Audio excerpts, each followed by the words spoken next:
Esta mañana estaba reflexionando sobre una frase y era los derechos que no sabíamos que teníamos. Y pensaba que en la mayoría de los casos ante una situación difícil, muchas personas no saben cómo actuar en términos legales porque desconocen si detrás de esa situación difícil existe una razón legal que los ampare ante la sensación de injusticia. Y esto se debe a la falta de conocimiento. Dice una frase de Francis Bacon: el conocimiento es poder. Cuando desconocemos a qué tenemos derecho, fácilmente nos pueden engañar. Por eso es muy importante aprender. Sin embargo, dice otra frase también: el conocimiento es inútil si no sabemos cómo utilizarlo. Pues en términos espirituales ocurre lo mismo. Podemos perdernos de beneficios y derechos por la falta de conocimiento. Dice Oseas 4:6, mi pueblo no ha querido reconocerme como su Dios y por eso se está muriendo. Otra versión dice, mi pueblo fue destruido porque le faltó conocimiento. Cuando no conocemos ni reconocemos a nuestro Creador como nuestro Dios, tanto espiritualmente como físicamente podemos morir. Y esto me llevaba a pensar en algo que ahora mismo está sucediendo, y es que más que nunca hay una gran necesidad de sanidad. A diario son muchas las peticiones de oración que nos llegan a través de los diferentes medios, peticiones que en su gran mayoría son por sanidad física, porque este virus está aquejando a los bebés, a los niños, a los jóvenes, a los adultos y en especial a los abuelitos. Pero no solo el virus, sino que también son otras enfermedades que en muchos casos son hasta enfermedades muy extrañas que ni siquiera los mismos doctores tienen explicación de dónde se originan. Y la pregunta es, ante toda esta situación, ¿qué podemos hacer frente a la enfermedad? Pues lo primero, como decía al inicio, es saber a qué tenemos derecho como hijos de Dios.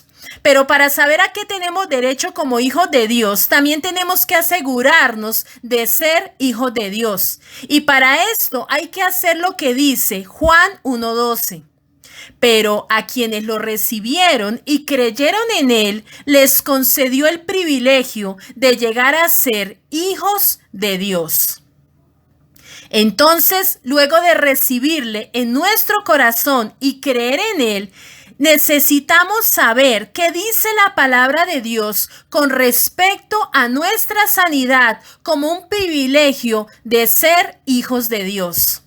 Y encontraba que en Isaías 53 la Biblia nos explica lo que el Señor Jesús hizo por nosotros y puntualmente en cuanto a las enfermedades. Dice Isaías 53, 4 y 5, ciertamente Él cargó con nuestras enfermedades y soportó nuestros dolores, pero nosotros lo consideramos herido, golpeado por Dios y humillado.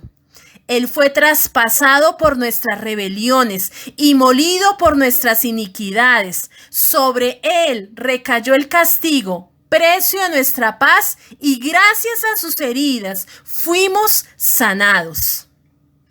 Es decir, que el Señor Jesús fue herido por nuestras rebeliones, fue golpeado por nuestras maldades. Él sufrió en nuestro lugar y gracias a sus heridas recibimos la paz y fuimos nosotros sanados. Muchos desconocen por falta de conocimiento qué fue lo que en realidad hizo el Señor Jesús en la cruz. Por eso es importante saber a qué se refiere la Biblia cuando dice que Él fue herido. Y Él fue herido porque luego de ser despojado de sus ropas, Él fue azotado. Leí un artículo que explicaba cómo eran los azotes y allí decía que en los azotes un soldado utilizaba un látigo llamado flagellum, elaborado con correas de cuero, las cuales contaban con pequeñas bolas de metal que tenían incrustaciones de fragmentos de vidrio o hueso y eran cosidas al final de cada correa. Este látigo era descargado con todas las fuerzas y cuando golpeaba contra la espalda del Señor Jesús, las bolas con los fragmentos se incrustaban en su piel. Y cada vez que se recogía el látigo, traía consigo pedazos de piel, los cuales expusieron los músculos y tal vez los mismos huesos de sus costillas. Indudablemente su espalda fue reducida a una masa de sangre y carne mutilada. Este azote se detenía cuando la persona moría o cuando alcanzaba la cantidad de 39 latigazos. De acuerdo a la ley judía, solo se debían dar 39 azotes. Para ese momento ya el Señor Jesús se encontraba en gran dolor, habiendo perdido gran cantidad de sangre, tornándose débil y sediento. Solo después de este martirio es cuando es llevado a la crucifixión. Término que muchos utilizan, pero que en muchos casos no conocen qué significa en verdad. Porque hablamos tanto acerca de la muerte y la resurrección del Señor Jesús, que llega a ser una cosa trillada para la mayoría de personas. Pero debemos entender que la crucifixión del Señor Jesús fue uno de los momentos más viles y más infames en toda la historia de la humanidad. Azotar al Señor Jesús era enteramente ilegal, pero Pilato lo hizo porque creyó que esto aplacaría a los judíos. Así es que los soldados aprovecharon la ocasión para divertirse con el Señor Jesús antes de que fuera crucificado. Cuando dice la Biblia que le daban bofetadas, significa que jugaron con él un cruel juego romano, porque les estaba permitido mutilarlo y hacer lo que quisieran con la persona.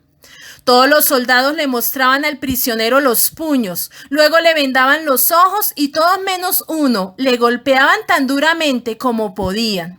Luego le quitaban la venda y si el prisionero aún estaba consciente, tenía que adivinar qué soldado no le había golpeado. Obviamente nunca podía acertar qué soldado se había abstenido de golpearle. Y así seguían con su juego, golpeando al prisionero. Creemos que el Señor Jesús fue tan golpeado que quedó prácticamente irreconocible, porque dice Isaías 52:14, muchos se horrorizaron con él, pues su semblante estaba tan desfigurado y su forma apenas era la de un ser humano. Otra versión dice, tenía el rostro tan desfigurado que apenas parecía un ser humano. Sin embargo, todo esto lo soportó el Señor Jesús por amor. Y gracias a este acontecimiento tan doloroso e infame, fuimos nosotros curados. Acontecimiento que para nosotros fue maravilloso y grandioso, porque gracias a su sacrificio fuimos nosotros redimidos, es decir, fuimos rescatados, librados y eximidos, porque Él fue una sustitución. Él ocupó mi lugar y tu lugar. Dice 1 Pedro 2:24, quien llevó él mismo nuestros pecados en su cuerpo sobre el madero, para que nosotros, estando muertos a los pecados, vivamos a la justicia, y por cuya herida fuimos sanados. El Señor Jesús fue desfigurado, torturado y muerto por amor a toda la humanidad. Y por este hecho maravilloso es que podemos tomar ahora mismo la sanidad que Él ya nos dio cuando murió y resucitó por nosotros. Entonces, la pregunta que te quisiera hacer en esta mañana es, ¿qué representa aquel cruel sacrificio para ti? Porque si no lo sabías, ahora lo sabes. Ahora sabes a qué tienes derecho como hijo de Dios y por qué tienes que darle gracias a Dios. Dios quiere que entendamos que su sacrificio es el regalo más grande que hemos recibido y no podemos menospreciarlo o ignorarlo. Al contrario, debemos agradecerlo eternamente y tomar lo que Él ya hizo por nosotros, porque ya no depende de Dios. Él ya lo dio todo en la cruz a través del Señor Jesús. Solo debemos tomarlo y recibir la sanidad que ya está para cada uno de nosotros. Así es que por último queremos hacerte una invitación muy especial. Y es que si aún no tienes una relación con Dios o si estás alejado de Él, hoy es el día para acercarte a Él y tomar la mejor decisión de tu vida. Así que comunícate con nosotros. Queremos ayudarte a tomar esa decisión. Segundo y Mónica Cifuentes al WhatsApp 315-607-5084 o a nuestro nuevo número 318-537-1742 en Bogotá, Colombia. Bendiciones para todos.